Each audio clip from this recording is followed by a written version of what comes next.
If this is happening to you, you're not going crazy. You're waking up. Suddenly, the things you used to chase no longer have the same pull. Conversations that once seemed full of life now leave you strangely hollow. The dramas you once invested yourself in now feel like stage plays you've already seen too many times. It's not depression. It's not detachment. It is something far deeper, an unfamiliar but powerful shift inside you. You begin to notice that you are no longer fully in the scene of your life. Instead, you are watching it, as if from a quiet balcony above the stage. The body moves, the words come, but a new awareness hovers behind it all, whispering, "This is not who I truly am." That sensation is disorienting.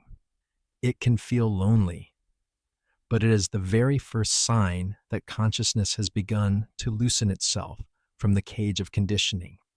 At first, it creeps in subtly. Maybe you walk through a crowded street, and suddenly everything feels dreamlike. You hear your own thoughts, but they sound foreign, like echoes of someone else's voice. You feel emotions rising, yet instead of drowning in them, you watch them pass by, like weather drifting across a sky that is no longer yours to control. And in that moment, you glimpse something extraordinary. Your identity, your name, your history, your roles are not you. They are costumes you have worn, stitched together from habit and memory. For the first time, you feel the instinct to set them down. This sensation has been recorded across cultures and centuries. In the Upanishads of ancient India, sages described the self as two birds in one tree. One bird eats the fruit, while the other simply observes. Early Christian mystics called it the witnessing soul, that quiet presence behind thought. And the Sufi poet Rumi once wrote, "Try to accept the changing seasons of your heart, even if they seem strange." For something new is arriving. The awakening of the observer self is not new. It is one of the oldest thresholds a human being can cross. But entering it does not feel triumphant. It feels unsettling. The world outside remains the same, your job, your relationships, your routines, but you are no longer the same within them. And because nothing outside has shifted, you might doubt your own perception. You might wonder if you're losing grip. This is why so many traditions warned of this moment. The mind fights what it cannot categorize. The old identity senses its own erosion and resists. Yet awakening is not escapism. It is not turning away from the world. It is a radical recalibration of how you exist within it. Something ancient stirs when you realize that your body is not the container of consciousness. Rather, your body lives inside consciousness. This inversion is subtle, but it changes everything. Reality itself begins to bend.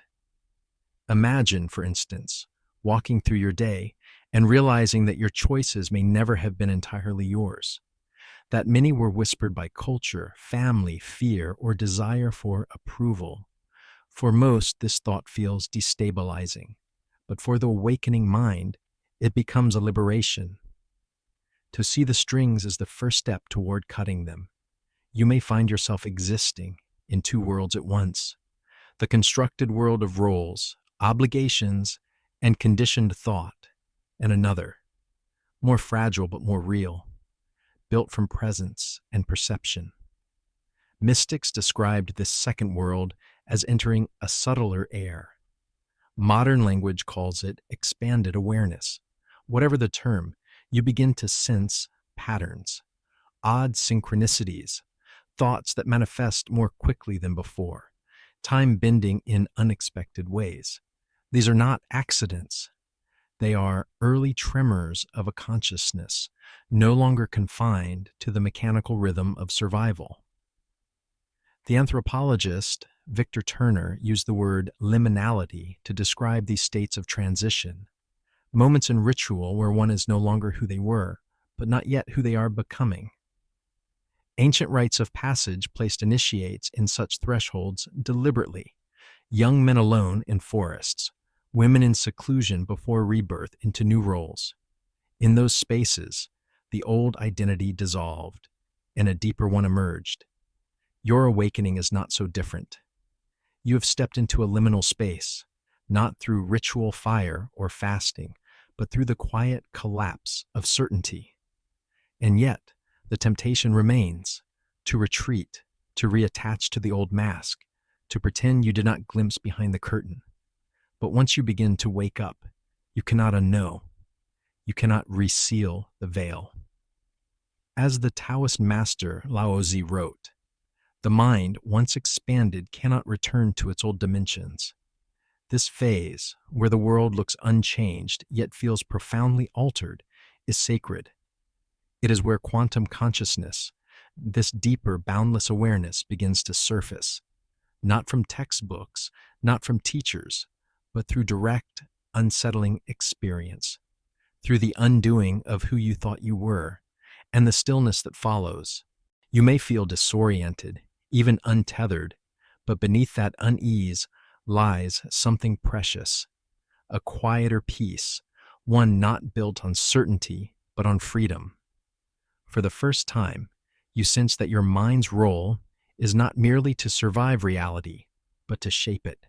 And this knowing, fragile though it may be, alters everything. There is a stage in awakening that feels like standing on a bridge with no shore in sight. The life you once inhabited is dissolving, but the new life has not yet solidified. This is the threshold, the void, an unsettling in-between where you are no longer who you were, yet not fully who you will become. It feels like floating in a space without gravity. The structures that once defined you, your goals, your roles, your habits, seem flimsy, like props left behind on an abandoned stage, and yet nothing new has taken their place. The temptation is strong to turn back, to cling again to the familiar, even if it never truly fit. But you cannot return, because once awareness expands, the old shell cracks. You have outgrown it. Mystics across cultures knew this space well. Medieval Christian writers called it the dark night of the soul, a period when prayer felt empty, God seemed silent, and the old comforts dissolved. For them, this void was not punishment but preparation, a stripping away of false attachments. In ancient initiation rites, tribes sent young initiates into the wilderness, blindfolded, fasting, or alone. They emerged days later transformed, having crossed a threshold between their old identity and the new one. Anthropologists call this state liminality. No longer part of the old order, not yet reborn into the new. You may feel the same. Days stretch oddly. Time feels warped, as if your inner clock no longer syncs with the world's mechanical ticking. Conversations may drain you, not because you dislike others, but because their words belong to a frequency you've begun to leave behind. It is as though you are listening to a language you once spoke fluently, but now it grates against you, and yet nothing outside has changed. Your job still demands attendance. Bills still arrive.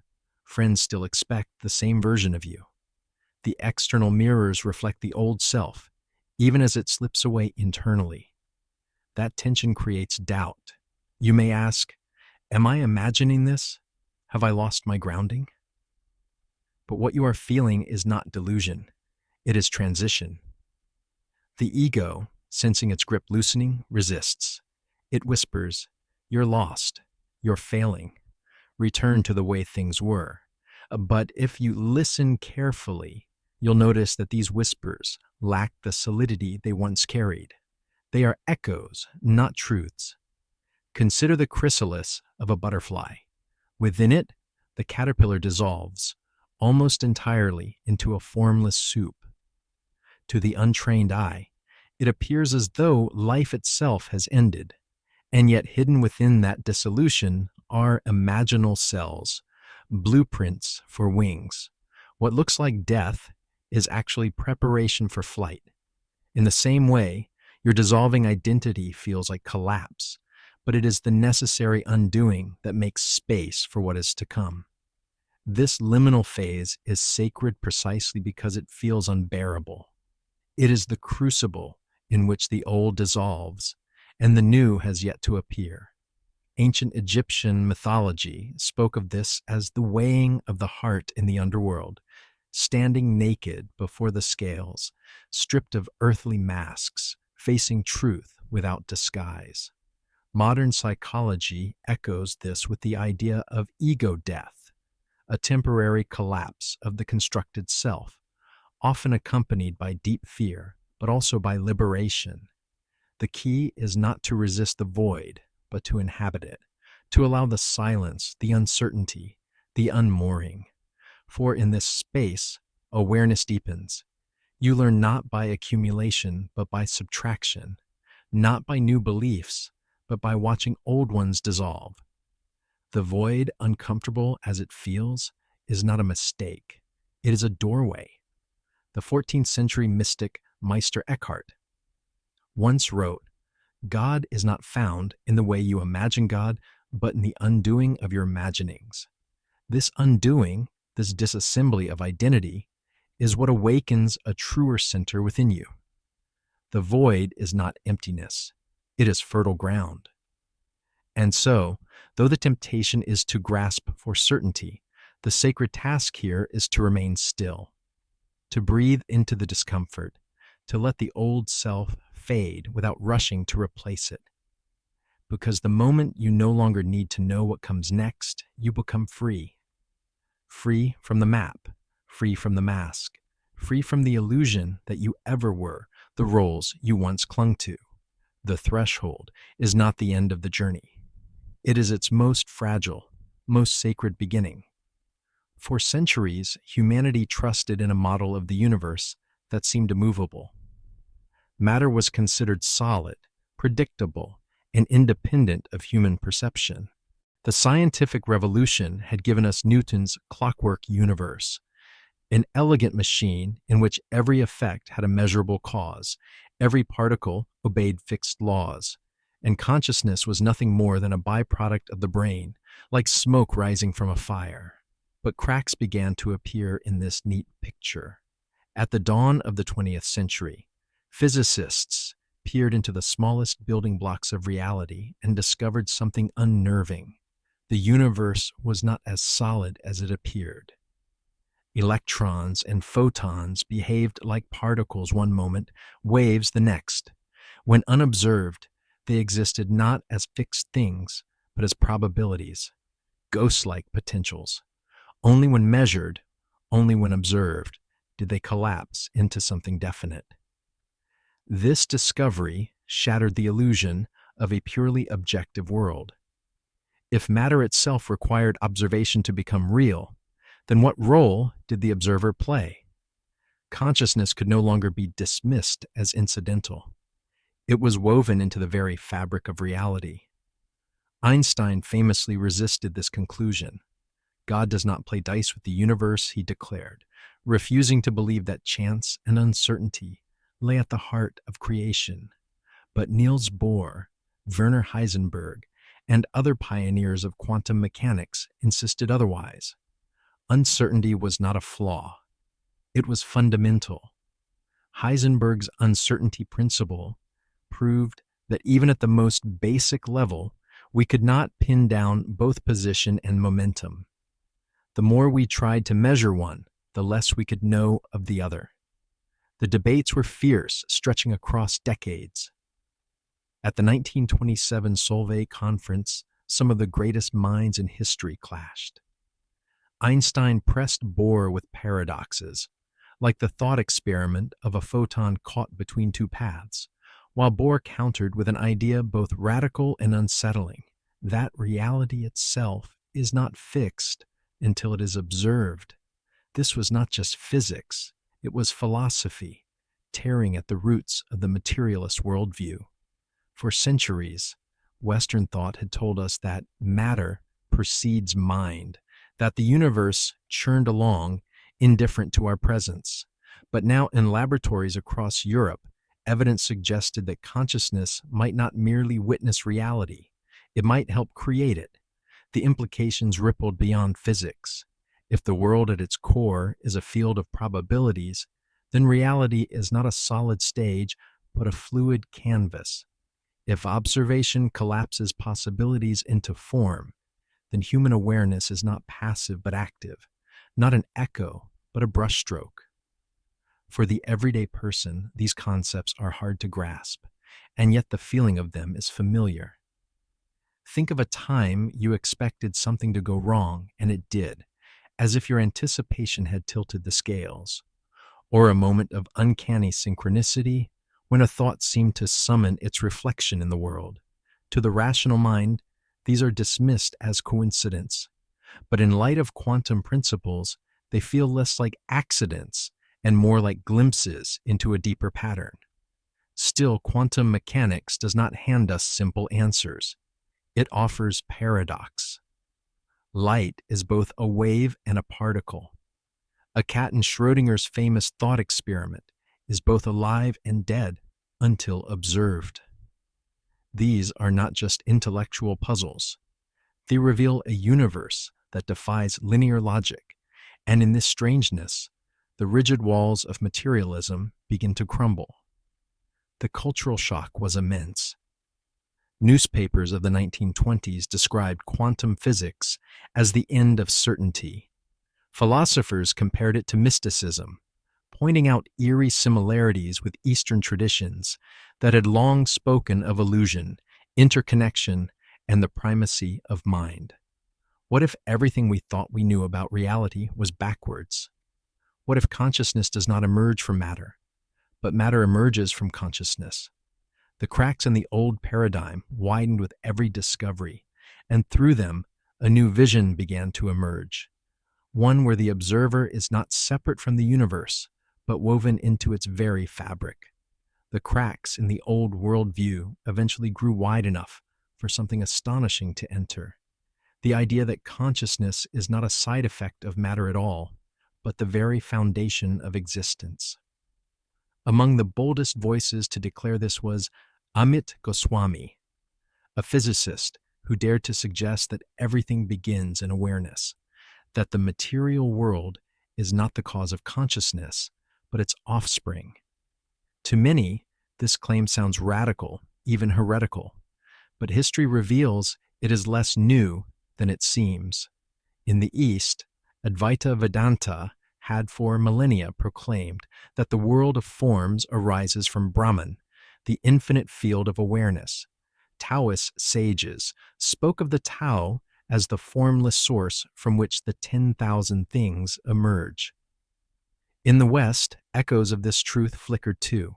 Plato's allegory of the cave hinted that what we call reality is but a shadow, and Descartes, though remembered for his "I think, therefore I am," also wrestled with the problem of how immaterial thought could exist within a mechanical body. The notion that consciousness is primary does not negate science, it expands it. If the mind is not a product of neurons, but the ground in which neurons arise, then the body is no longer a prison. It is a vessel, a channel through which consciousness localizes itself for a time. To awaken is to sense this directly, that you are not inside your body, but your body exists inside you. Consider the implications. If the universe is consciousness dreaming itself into matter, then you are not a thing observing other things. You are the field observing itself. You are both the canvas and the painter, the dreamer and the dream. The laws of cause and effect soften under this realization. Time itself begins to stretch, bend, even dissolve, because what you truly are is not bound to clocks or calendars. Modern neuroscience offers surprising support for this perspective. During deep meditation, the default mode network, the part of the brain tied to self-referential thought, begins to quiet. Practitioners report a dissolving of the personal I and a merging into something vast and boundaryless. Near-death experiences tell a similar story. People who clinically should have had no consciousness at all describe expanded awareness, luminous visions, and a sense of existing beyond their bodies. These are not proofs in the strict scientific sense, but they echo the same message. Consciousness does not fit neatly inside the skull. When you begin to sense yourself this way, ordinary life looks profoundly different. You no longer feel like a pawn shuffled across the board of fate.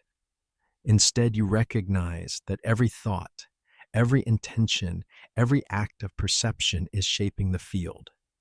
Synchronicities multiply, not as random coincidences, but as reflections of resonance.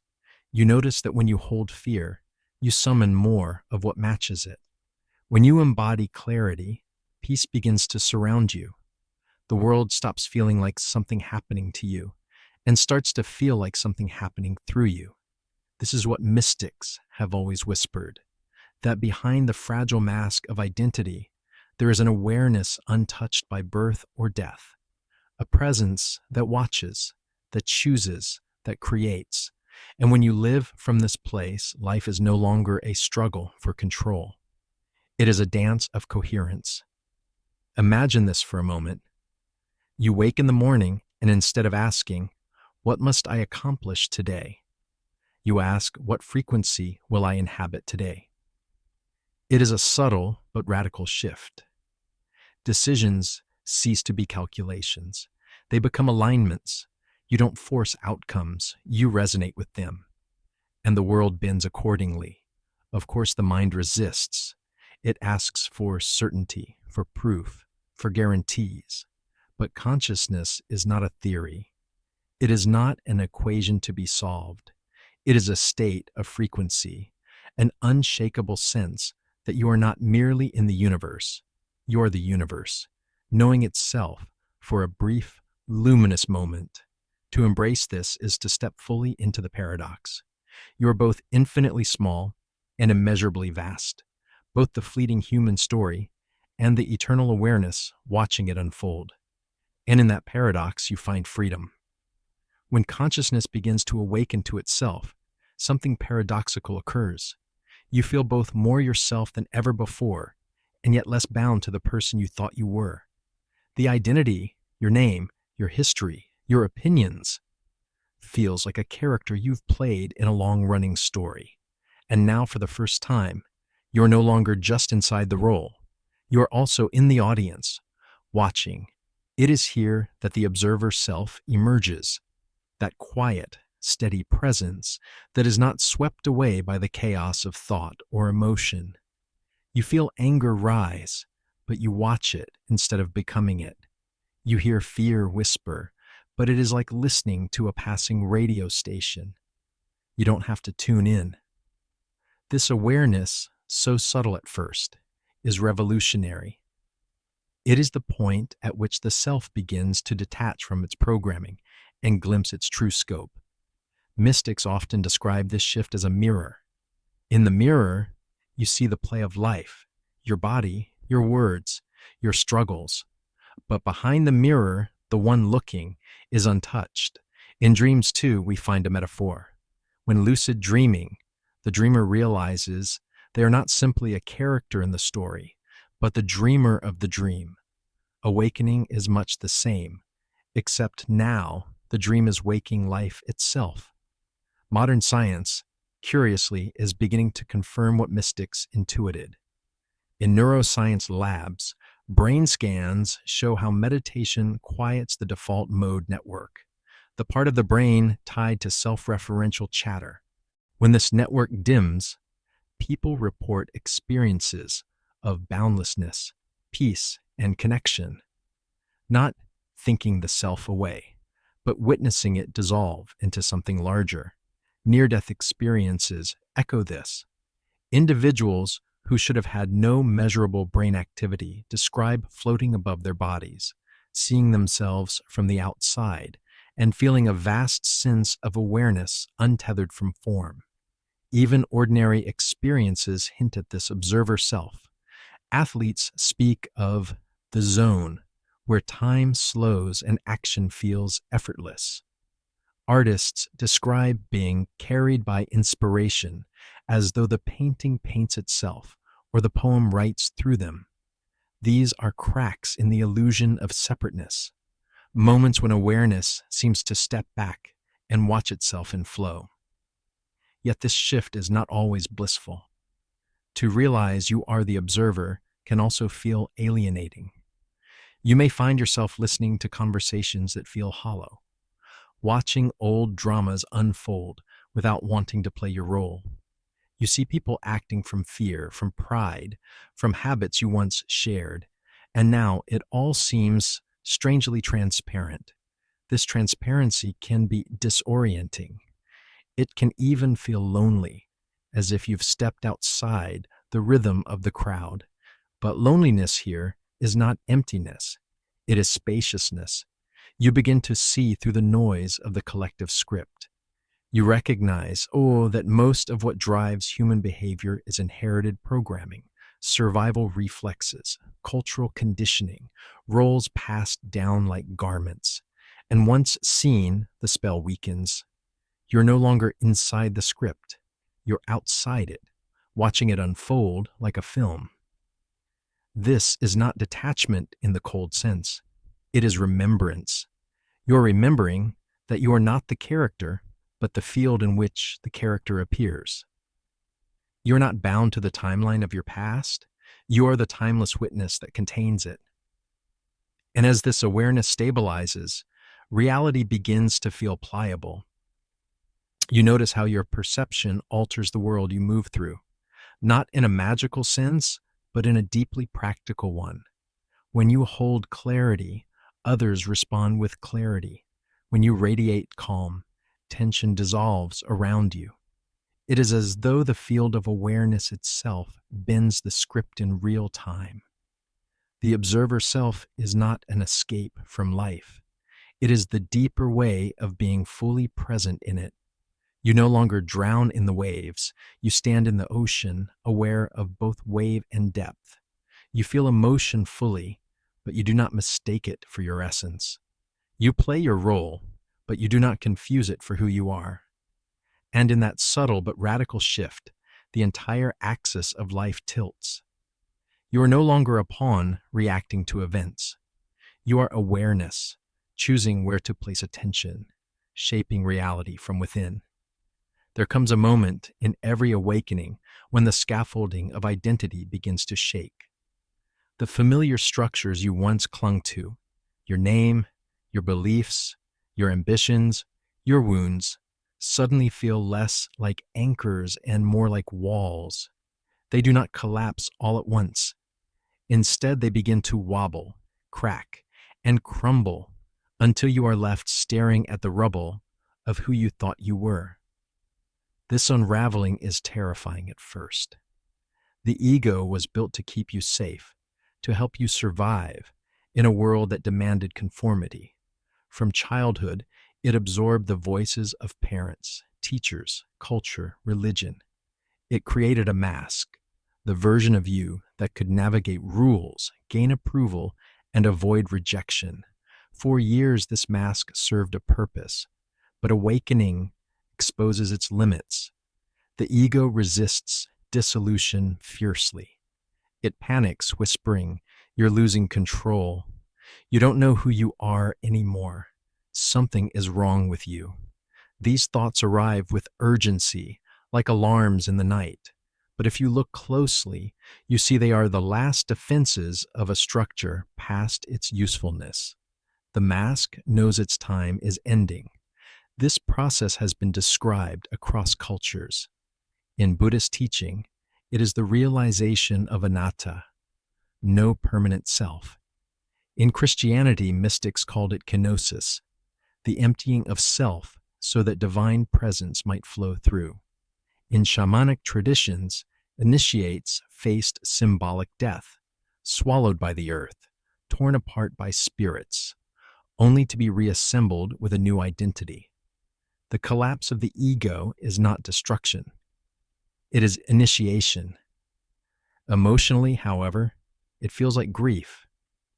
You walk through your days and notice thought patterns that no longer resonate. Beliefs you never consciously chose now seem absurd. Reactions that once defined you feel foreign, like wearing clothes that no longer fit. It is like wandering through a house you have lived in for decades, suddenly realizing that none of the furniture belongs to you. This grief is sacred. It is not the death of your essence, but the death of illusion. The self you mourn was never the whole story. It was a mask, crafted, worn, and mistaken for reality. And when it dissolves, what emerges is not emptiness, but space. Vast, quiet space. In that space, something deeper stirs. You begin to notice the voice in your head is not you. It is a program. You listen to it the way you would watch a character in a film, curious, but no longer compelled. The more you observe, the more you realize, I am not this voice. I am the awareness that hears it. This realization is disorienting, but also liberating. The ego was never evil. It was simply outdated. Like an old map of a territory that has changed, it no longer reflects the truth. And as you stop feeding it with belief, it begins to lose power. Not because you fought it, but because you ceased to mistake it for yourself. Think of the phoenix, consumed in fire only to rise in new form. Ego dissolution is that fire. It burns away the husk, revealing the essence beneath. That essence is not rigid, not reactive, not bound by story. It is fluid, expansive, attuned to presence. And so the collapse of the mask, though it feels like disintegration, is actually the first taste of freedom. You no longer need to play the old role. You no longer need to cling to borrowed scripts. The self you thought was essential fades, and in its absence, something truer begins to shine. Awakening is not only light and clarity, it is also loss, an intimate, piercing grief for the self you once believed yourself to be. When the scaffolding of ego crumbles, it feels as though a death has occurred. And in a very real sense, one has. The persona you wore like a second skin, the collection of habits and stories that guided your life, these begin to dissolve, and what follows is mourning. At first, the grief is confusing. How can you feel sorrow for something that was never truly you? Yet emotions do not operate by logic. The familiar self may have been a mask, but it was also your companion, your armor, your guide through the labyrinth of life. To watch it disintegrate is to watch a lifelong friend vanish. This stage of awakening has been compared to walking through ruins. The old architecture of identity lies broken around you, and for a while, all you can do is wander among the fragments. You see your old ambitions and feel nothing. You revisit familiar roles and find them hollow. Even your name, once so charged with meaning, feels like a sound that points to someone you no longer are. But in this grief lies profound potential. For every tradition that has spoken of awakening has also spoken of surrender. St. Francis of Assisi cast off his fine clothes, renounced wealth, and stood naked before the world, weeping yet free. Rumi, after the shattering loss of his beloved Shams, transformed grief into poetry that still stirs souls across centuries. Their mourning was not an end, it was a passage. Psychology mirrors this truth. The stages of ego death resemble the stages of bereavement, denial, anger, bargaining, depression, and finally, acceptance. To awaken is to bury the false self and stand at the grave, unsure of what will rise in its place. But grief, when allowed, clears the soil. It prepares the ground for the birth of something new. And then something unexpected happens. In the silence left by the old self's absence, a vast stillness emerges. This stillness does not come from control, or effort, or belief. It simply is. You notice that you can feel emotions fully without drowning in them. You can think thoughts without being ruled by them. You can witness life unfolding without mistaking yourself for the drama. This is the birth of the true self, not an identity crafted by conditioning, but the awareness that has always been present. It has no name, no history, no agenda. It is the one who watches, the one who chooses, the one who exists, whether or not the story continues. The grief of the old self and the birth of the true self are inseparable. One cannot happen without the other. To awaken is to walk through loss into vastness, to weep for what is fading, even as you stand on the threshold of freedom. It is both heartbreak and liberation, both ending and beginning. And so though it may feel like you are falling apart, you're actually falling open. You are not losing yourself. You are shedding the false skin that concealed what you have always been. There comes a point when being the observer is no longer enough. You have watched your thoughts, your emotions, your patterns, and the quiet realization has dawned that you are not bound to them. But awakening does not stop at witnessing. It matures into participation. You begin to sense that your awareness is not only a mirror reflecting reality, it is a brush shaping it. This shift is subtle but seismic. At first, synchronicities appear, chance meetings, uncanny timings, thoughts that manifest into circumstances. They feel like accidents, but they carry a rhythm, a pattern, as though the universe is humming, in tune with your state of being. Carl Jung called this synchronicity, meaningful coincidence without causal explanation. Mystics called it divine orchestration. You call it strange, beautiful, undeniable. Here lies the paradox. The more awake you become, the less control you seek, and yet the more reality seems to bend in your favor. It is not because you force events to align, but because your frequency, your state of being, shapes the possibilities that collapse into form. Fear tightens the field, summoning what matches it. Clarity and presence open it, drawing coherence. The field responds not to your words, but to your vibration. Indigenous traditions understood this long before physics hinted at it. Shamans taught that the dreamer and the dream are not separate, that every song, every vision, every ritual shapes the fabric of existence. The Lakota spoke of mitakuye o yasing, all my relations, to remind that every being, thought, and intention ripples across the web of life. In quantum language, this web is the field of probabilities, collapsing in response to observation. In spiritual language, it is creation unfolding through you. To live this way is to take radical responsibility. You stop asking, why is this happening to me? And instead ask, what am I broadcasting? What am I creating now?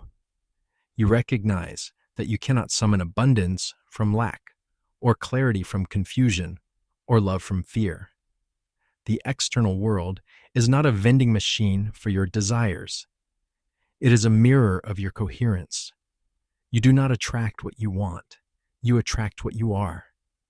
This is where the creator self awakens, not the ego that demands control, but the deeper self that knows creation flows from alignment. You begin to live less from logic and more from resonance.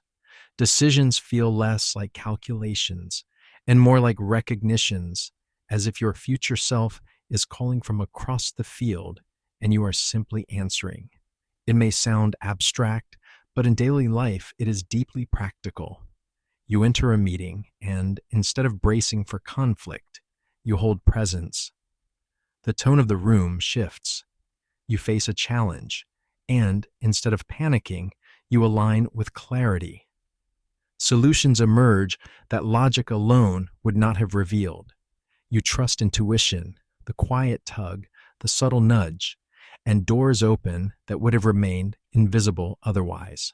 The observer watches, the creator chooses, and in choosing, the field bends. This does not mean you suddenly control every outcome. It means you participate consciously in the dance of probabilities. You stop thrashing against life's currents and begin to swim with them, shaping your course not by force, but by attunement. The poet William Blake once wrote, "I must create a system or be enslaved by another man's." Awakening into the creator self is exactly this, stepping out of borrowed scripts and realizing you are not here to merely survive reality, you are here to generate it. And as you embody this role, reality itself begins to feel less like a fixed stage and more like a canvas that responds to every brushstroke of your presence. Awakening, for all its mystery, does not happen only in temples, meditation halls, or moments of stillness. The true test is whether it can seep into the ordinary, into commutes, conversations, conflicts, and the quiet routines of daily life. It is one thing to glimpse expanded awareness in silence. It is another to carry it into the noise of the world. At first, the integration is subtle. You notice that your reactions begin to soften. Someone cuts you off in traffic, and instead of anger, you feel space. An old wound is touched, and instead of collapsing into pain, you observe it as sensation moving through the body. You no longer suppress emotion, but neither are you swept away by it. You let it pass like weather across an open sky. Conversations deepen as well. You're no longer speaking to defend or impress. You listen not only to words, but to presence beneath them. You notice fear in another's voice and respond with calm. You sense pride in another's tone and meet it with humility. In doing so, you discover that relationships begin to shift, not because you demand it, but because you no longer lean on others to fill the emptiness you once carried. Even your work begins to transform. What once felt like obligation now feels lighter, infused with clarity. Tasks flow more easily because you are no longer pushing from resistance, but moving from alignment. You stop proving and start radiating. From the outside, it may look as though little has changed. You still go to the office, still attend meetings, still answer emails, but inside, everything has shifted. The reference point is no longer external approval. It is inner coherence. This state echoes teachings from many traditions. Zen masters spoke of chop wood, carry water, the reminder that enlightenment is not escape, but presence in the mundane. Stoic philosophers like Marcus Aurelius emphasized that the true measure of wisdom is not in lofty thoughts, but in how calmly one responds to daily irritations. Samurai Code emphasized zanshin, the state of relaxed yet total awareness in each act, whether tying armor or wielding a blade. These were not abstractions, they were blueprints for living presence in motion. Modern science, too, offers glimpses of this integration. Flow psychology describes moments when the sense of self quiets, time distorts, and action becomes effortless. Neurologically, such states resemble meditation. Reduced activity in the default mode network, increased harmony across brain regions. It is as though consciousness, when coherent, rewires even the nervous system. But embodiment is not perfection. Challenges still arise. You still feel fear, doubt, and resistance. The difference is that you relate to them differently. You see them as ripples in the field, not definitions of who you are. Instead of asking, "Is this the right decision?" you begin asking, "Is this the right frequency?" Instead of fighting circumstances, you attune your state, and as your state changes, reality begins to reflect it back. Synchronicities become daily companions, the right call at the right moment, an idea arriving unbidden, time stretching or collapsing in curious ways. These are not miracles reserved for the chosen. They are the natural rhythm of life when lived from coherence. To embody quantum consciousness is to move through life not as a victim of circumstance, nor as a controller of outcomes, but as a co-creator attuned to the field. It is not bypassing pain, but witnessing it from a deeper center. Not floating above life, but walking fully within it, anchored in presence. And the more you live this way, the more you realize the world does not need another person lost in survival mode. It needs people living as signals of coherence, steady, clear, aligned, for in a field as interconnected as ours, one presence ripples outward, shaping countless unseen patterns. Awakening is not the end, it is the beginning. The first glimpse of expanded consciousness is like opening a window in a darkened room. The sudden rush of air, the widening horizon, the sense of freedom. But after the exhilaration fades, a more difficult task emerges: how to keep the window open when the winds of daily life try to shut it again. Stabilization is fragile because the world does not change simply because you have. You return to the same job, the same relationships, the same environment. Old patterns pull at you like gravity, and without awareness, they quietly reclaim their hold. Many experience this as a cycle. Moments of clarity followed by regression, presence followed by forgetfulness. But this is not failure. It is the rhythm of integration. Every myth, every epic journey has told this truth. Odysseus returns home not unchanged, but tempered. Gilgamesh finds immortality not in escaping life, but in living it with wisdom. Even the Buddha, after enlightenment under the Bodhi tree, returned to walk among ordinary people, to teach, to eat, to breathe, to embody his realization. Awakening is not meant to be a peak that isolates you from the world. It is meant to be a foundation you return to again and again until it becomes natural. The danger is believing that awakening should be constant bliss. It is not. It is practice, recalibration, remembering. Stabilization is not about perfection, but about return. Again and again, you notice when you've been pulled into fear, into ego, into distraction, and instead of condemning yourself, you return, softly, steadily, without drama. Each return deepens the groove until presence becomes your new center of gravity. In this way, embodiment becomes less about moments of transcendence and more about resilience. You no longer wait for outer safety to regulate your nervous system. You are the safety. You no longer wait for peace to descend from outside. You radiate it. Over time, this becomes less an effort and more a baseline, like a tuning fork vibrating in harmony with itself. And yet this journey is infinite. Consciousness is not a mountain with a summit, but an ocean with no shore. The more you stabilize, the more you discover depths you had not imagined. Each layer of identity that dissolves reveals another. Each return to presence uncovers more subtle distractions. The work is never finished, and that is the beauty of it. In ancient myths, heroes never stayed in the underworld. They always returned, carrying gifts of wisdom back to their people. So too with awakening. It is not meant to be hoarded, but embodied, lived, shared in the way you walk, speak, and create. To stabilize is to become a quiet beacon, a presence that ripples outward without needing recognition. The physicist Amit Goswami often said, "Every moment is a new collapse of possibility, a new chance to choose, a new chance to align."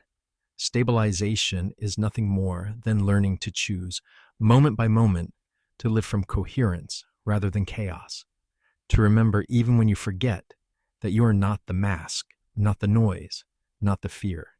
You are the field itself, aware of itself, choosing itself. And so the infinite return is not a burden. It is the essence of awakening. Each day, each moment, you are invited back into presence, not as a visitor, but as a homecomer. And in this endless return, life ceases to be something to endure or escape. It becomes the very stage on which consciousness learns to recognize its own reflection. The journey is not about reaching a final destination. It is about remembering, again and again, who you have always been.